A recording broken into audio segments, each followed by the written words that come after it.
দর্শক, শীত যেহেতু চলে গেছে, এখন শীতের পোশাক আশাকগুলো সুন্দরভাবে সাজিয়ে রাখতে হবে। আজকের ভিডিওতে আমি আপনাদেরকে শীতের কমফোর্ট, কাঁথা, বালিশ, পোশাক আশাক সুন্দরভাবে সাজিয়ে রাখার কয়েকটা পদ্ধতি দেখাবো।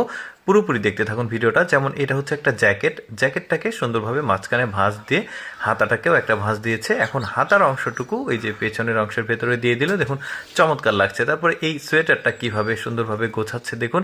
প্রতিটা আপনারা যে গোছানোর যে পদ্ধতিগুলো একটু ভালোভাবে লক্ষ্য করে দেখুন, তাহলে আমার বর্ণনা দেওয়ার প্রয়োজন হবে না। আমি জাস্ট আপনাদেরকে শো হিসেবে বর্ণনা দিচ্ছি। দেখুন কত চমৎকারভাবে এই যে গুছিয়ে রাখছে। হুডির মধ্যে যে ক্যাপ ছিল, ক্যাপের মধ্যে রাখলো, দেখুন কি চমৎকার। তারপরে এইটা সম্ভবত একটা পায়জামা, দেখুন কত চমৎকারভাবে এটাকে গুছিয়ে রাখে। এক একটা পদ্ধতি কিন্তু এক এক রকম, আমার কাছে বেশ চমৎকার লেগেছে। এভাবে গুছিয়ে রাখলে কিন্তু কাপড় চোপড় ভালো থাকবে, পোশাক আশাক। দেখুন এটা দুইটা যে সোয়েটার, দুইটা একসঙ্গে কি চমৎকারভাবে ভাঁজ দিচ্ছে। আপনারা ভিডিওটা থামিয়ে থামিয়ে একটু পজ করে দেখতে পারেন। যেমন এটা একটা চাদর বা গামছা বা যেটাই হোক, এভাবে ভাঁজ করে রাখতে পারবেন।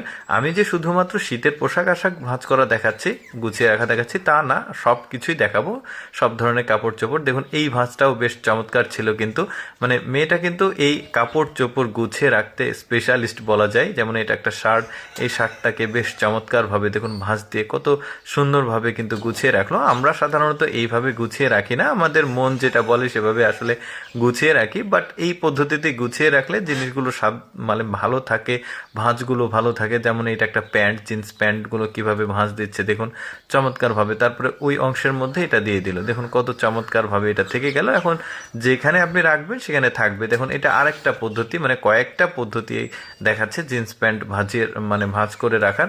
দেখুন এটাও বেশ চমৎকার ছিল। তারপরে এইটা একটা পদ্ধতি, 3টা থেকে 4টা জিন্স প্যান্ট ভাঁজ করার পদ্ধতি দেখালাম। দেখুন এটাও বেশ চমৎকার, এগুলো ভাঁজ কিন্তু ভালো থাকবে। এটা দেখি, এটা একটা টাওয়েলটাকে কিভাবে আপনারা ভাঁজ করে রাখবেন দেখতে পাচ্ছেন। মাঝখান দিয়ে দিল, তারপরে দুই পাশে দিয়ে দিয়ে এই যে গোল পেঁচিয়ে ভেতরে এটাকে আটকে দিল। এখন কিন্তু এটা খুব ভালোভাবে থেকে যাবে টাওয়েল। তারপরে দেখুন একটা শার্ট, এই শার্টের দুই হাতা দুই পাশ দিয়ে পিঠের উপর নিয়ে গেল। তারপরে নিচের অংশটাকে ভাঁজ দিয়েছে, তারপরে ডানের অংশটা ভাঁজ দিয়েছে, তারপরে বামের অংশটা, এবারে বামের অংশটা ডানের অংশের মধ্যে দিয়ে দিয়েছে, বেশ চমৎকার। তারপর আন্ডারওয়্যার দেখেন কি চমৎকারভাবে আন্ডারওয়্যারগুলো তারা সাজিয়ে রাখে। আমরা সাধারণত এইভাবে রাখি না, জাস্ট অগোছলা করে রাখি, কিন্তু ওদের সিস্টেমগুলো আলাদা। যে ব্যক্তি দেখাচ্ছে সে কিন্তু ওই যে কাপড় চোপড় গোছানোর জন্য সে একটা স্পেশাল মানুষ, সেটা কিন্তু আপনাকে মানতে হবে। কারণ গোছানোর যে স্টাইল সেটা দেখলেই যে কেউ আসলে ভালো লাগবে আর কি। তারপরে এটা একটা টি শার্ট, এই সাধারণ টি শার্টটাওকে কিন্তু সে খুব চমৎকারভাবে ভাঁজ করে রাখছে দেখতে পাচ্ছেন। এই যে দেখতে পাচ্ছেন গোল গোল করে ভাঁজ করে রাখলো, বেশ চমৎকার। তারপরে এই জ্যাকেটটাও সুন্দর